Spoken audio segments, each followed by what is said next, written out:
Hey, what's going on YouTube today? So, I'm kind of want to go through modding and kind of what to expect when you're first going through, because let's face it, everyone needs to kind of know modding on every kind of everything. Where you got your crit base, your status base, and whatnot, and even how to build your warframes and what to do with those.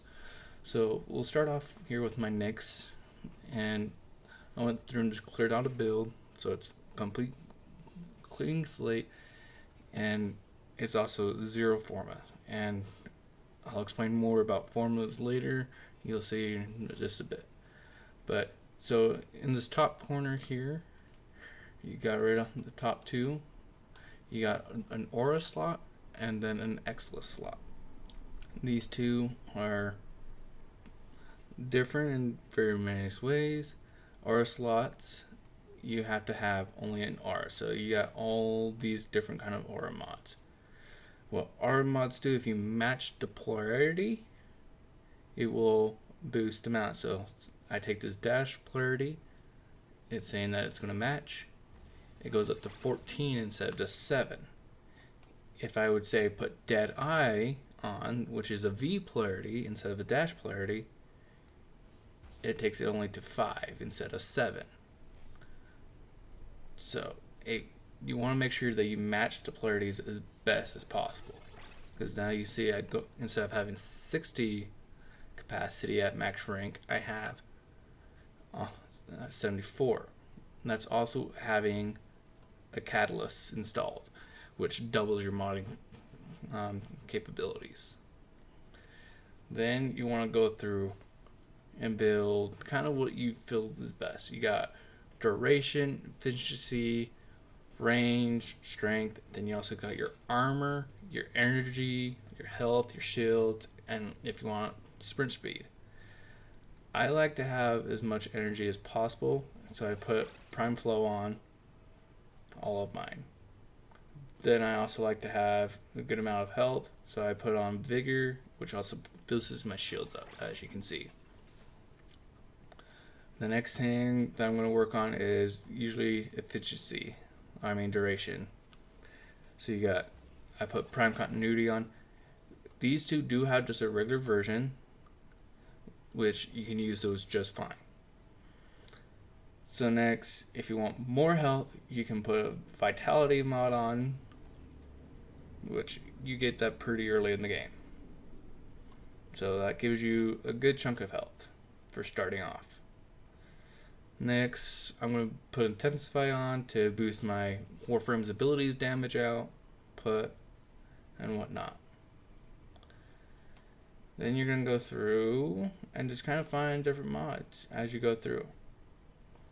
So starting off, you're probably going to be down. See, there's a regular flow and a regular continuity. So you can use those if you need to and whatnot.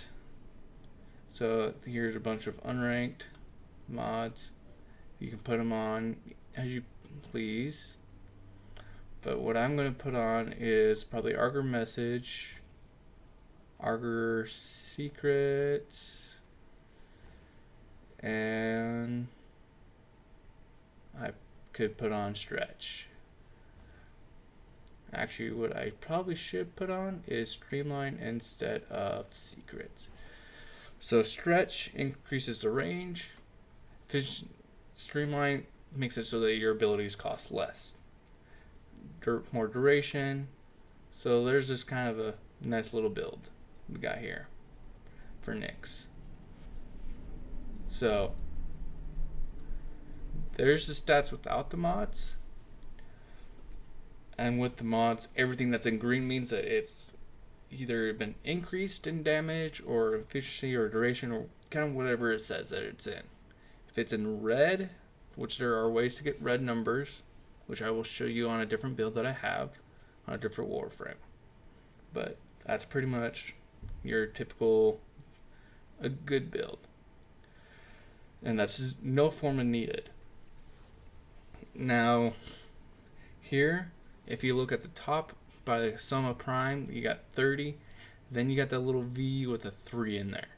That means it's been formed 3 times, so 3 of these polarities were not on there beforehand, which I put on there myself. To do, you put forma in, so polarization, and then you would select it, and then it would let you put in the slot that you want. So for primary weapons, you always want to get your serration, which is just base damage. Then you want to also get anything with multi-shot. So split chamber for this, to keep that up. And also multi-shot does increase the status chance for you. Next, so if you look at it now, you got crit chance at the top, and then you also got status chance. Since the crit chance is higher than the status chance, this one is more of a crit based weapon. So what we're going to put on there is our point strike, which will increase it up to 75% chance, and vital sense to increase the damage. Now we also have what came out with the Plains of Eidolon is the Vigilant Arguments, which gives more multi-shot, increase the damage even more. And along with the Plague Star event that came out, the Hunter Munitions, which gives a 30% chance at full max rank, a slash status proc on a crit hit, which slash is really good right now, so you want to put that on. Which it doesn't really seem like it does much, but it does really good. Now these other two you want to use for status elements. Even though it's critical based, you still want to build for status. So either you take Stormbringer and Infected Clip, that will build corrosive damage, which takes away enemy armor, which is really good against Grineer type. The Grineer. What you can also do Hellfire and Infected Clip, and that makes gas, which is really strong against the Corpus because it just bypasses their shields and take out their health without needing to worry about their shields. And then you do Stormbringer and Hellfire to get radiation, which radiation is really strong against your infested enemies, which it just takes half of the enemy's health as it goes through, or a percentage of their health as a damage. So that's kind of a typical build would look like on a crit based weapon. Next, we'll go through and show a status base one. So I'm using the Huku Prime. So this is secondary. Base damage always up. Anything with multi-shot as well. And with this one, it also has a second one that we can put on there. Lethal Torment. And there's that. Also, part of the Plains of Eidolon, they came out with Augur Pack, which is a straight bonus damage as well. See, right now we already have a 60% chance compared to a 6% critical chance. So we got 60.1% status and 6% crit chance. So we're just going to finish building off with status. And so what we can do with the status base is do a dual base. So we got Frostbite and Scorch, which makes Blast. And to finish it off, take your Jolt and Pistol Pestilent to make your Corrosive. Now we got 100% status.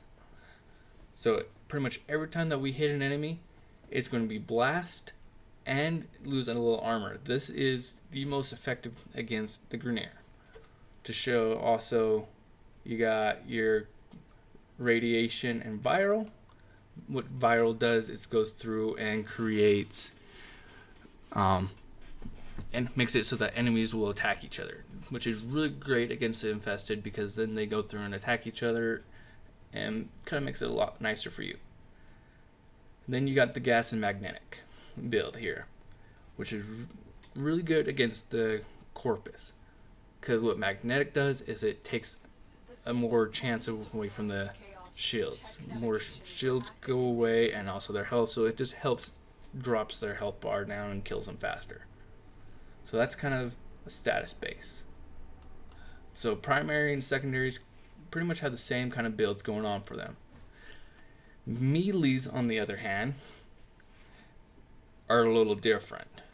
They have this top stance mod, which will, if you match the polarity, just like the Warframe, boosts the capacity and also gives you different combos to it. So what you want to do, max out the damage, and so there's that. You could put on regular pressure point as well, which is what you're going to start off with. Now you also want to kind of figure out, okay, what kind of base is this? The Guandao is more of a crit base. As you can see, it's a 24% compared to a 4%. So for a crit base, you're going to increase the range as best you can. And if you come across, you're going to get Blood Rush on there. And then you also want to have Berserker, because it increases your attack speed when you crit. Boom. And then you want to go have, typically you're going to have Weeping Wounds on there. If you end up coming across during the time that the acolytes are coming around, you want to farm up Maiming Strike. Sliding attacks have a 90% crit chance, which is really good. So combine Blood Rush, Maiming Strike, whatnot, makes it really, really strong.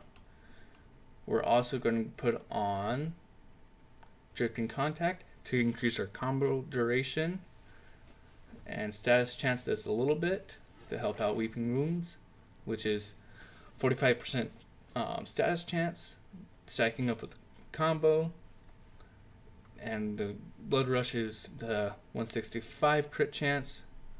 And with that, so with these two and with the Drifting Contact, that will give us into the red crit zone.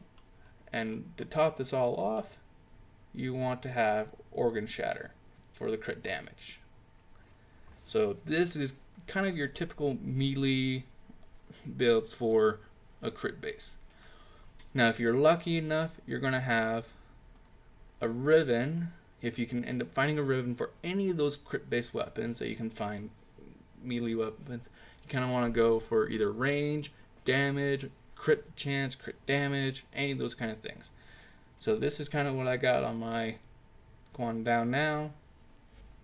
For a status based weapon, the Legion, or Legion, don't know really what it's called. So you kind of build it the same way that you do for your normal dual base status.